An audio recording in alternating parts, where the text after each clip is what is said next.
আমাদের নতুন ভিডিও পেতে সাবস্ক্রাইব বাটনে ক্লিক করে বেল আইকনটি বাজিয়ে দিন।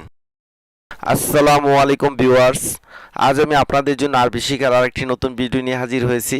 আমাদের আজকের ভিডিওর বিষয় হচ্ছে কিভাবে নিজের পরিচয় আরবিতে দিবেন। সকল ইন্টারভিউতে একটি কমন কোশ্চেন করে থাকে, সেটি হচ্ছে ইন্ট্রোডিউস ইউরসেলফ, অর্থাৎ নিজের সম্পর্কে কিছু বলতে বলা হয়। যদি ইন্টারভিউর বোর্ডে আপনাকে আরবিতে নিজের সম্পর্কে কিছু বলতে বলে, তাহলে অবশ্যই আপনাকে আরবিতে বলতে হবে। সেই কারণে আজকের এই টিউটোরিয়ালটি চলুন শুরু করা যাক।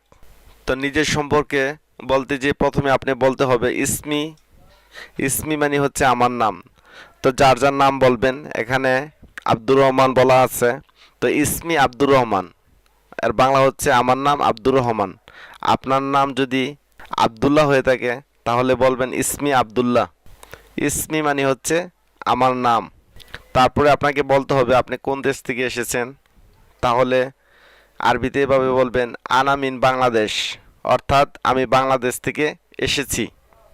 তারপর আপনার বয়স উল্লেখ করবেন আনা খামসা ইশিন সানা, বা এভাবে বলতে পারেন উমরি খামসা ইশিন সানা। যদি 20 হয়ে থাকে বলবেন ইশিন, যদি 30 হয়ে থাকে বলবেন তালাতিন। তো এখানে আছে আনা খামসা ইশিন সানা, সানা মানে হচ্ছে বৎসর, বা এভাবে বলতে পারেন উমরি খামসা ইশিন সানা, অর্থাৎ আমার বয়স 25 বছর। তারপরে আপনি কোন পোস্টে চাকরি করতেছেন বা কি করেন সেই সম্পর্কে বলবেন। যেমন এখানে উল্লেখ আছে আনা মুদারিস লুগা আরাবিয়া, অর্থাৎ আমি আরবি ভাষার শিক্ষক। I am teacher of Arabic. আনা মানে হচ্ছে আমি, মুদারিস মানে হচ্ছে শিক্ষক, কারিগরি শিক্ষক, লুগা মানে হচ্ছে ভাষা, আরাবিয়া মানে হচ্ছে আরবি। তো ইংরেজি হচ্ছে I am teacher of Arabic. যদি আপনি পুরুষ হন তাহলে বলবেন আনা মুদারিস, অর্থাৎ আমি একজন শিক্ষক। আর যদি মহিলা শিক্ষিকা হন তাহলে বলবেন আনা মুদারিসা, অর্থাৎ আমি একজন শিক্ষিকা। যদি আপনি বিবাহিত হয়ে থাকেন তাহলে বলবেন আনা মোতাজাউইজ, অর্থাৎ আমি বিবাহিত, আই এম মেরিড। যদি আপনি মহিলা হন তাহলে আপনি এভাবে বলবেন আনা মোতাজাউইজা, আনা মোতাজাউইজা, অর্থাৎ আমি বিবাহিতা, আই এম মেরিড। যদি আপনি তালাক প্রাপ্তা বা ডিভোর্সড হয়ে থাকেন তাহলে আপনি এভাবে বলবেন আনা তাল্লাকা, অর্থাৎ আমি তালাক প্রাপ্তা। যদি আপনি মহিলা হয়ে থাকেন তাহলে এভাবে বলবেন আনা মোতাল্লাকা।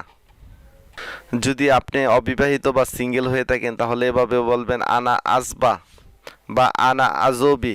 তো ভিউয়ার্স, নিজের সম্পর্কে বলতে গেলে আরও কিছু আপনি আরও বলতে পারেন, যেমন আপনি আগে 2 বছর সৌদি আরব কাজ করছেন, আউয়াল আনা ইতনিন সানা শগল সৌদিয়া। তো এভাবে আরও নিজের সম্পর্কে কিছু বলতে পারবেন। আপনাদের শিক্ষাগত যার যার শিক্ষাগত যোগ্যতা ও উল্লেখ করতে পারেন। তো ভিউয়ার্স, আজ এই পর্যন্তই। আজকে দেখানো হলো নিজের সম্পর্কে।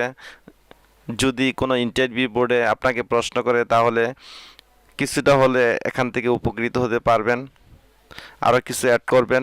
তো বন্ধুরা, আজ এই পর্যন্তই। আপনাদের জন্য নতুন কিছু নিয়ে আসবো। সে পর্যন্ত আপনারা সকলে ভালো থাকবেন। See you next time. Tata, আসসালামু আলাইকুম। আমাদের নতুন ভিডিও পেতে সাবস্ক্রাইব বাটনে ক্লিক করে বেল আইকনটি বাজিয়ে দিন।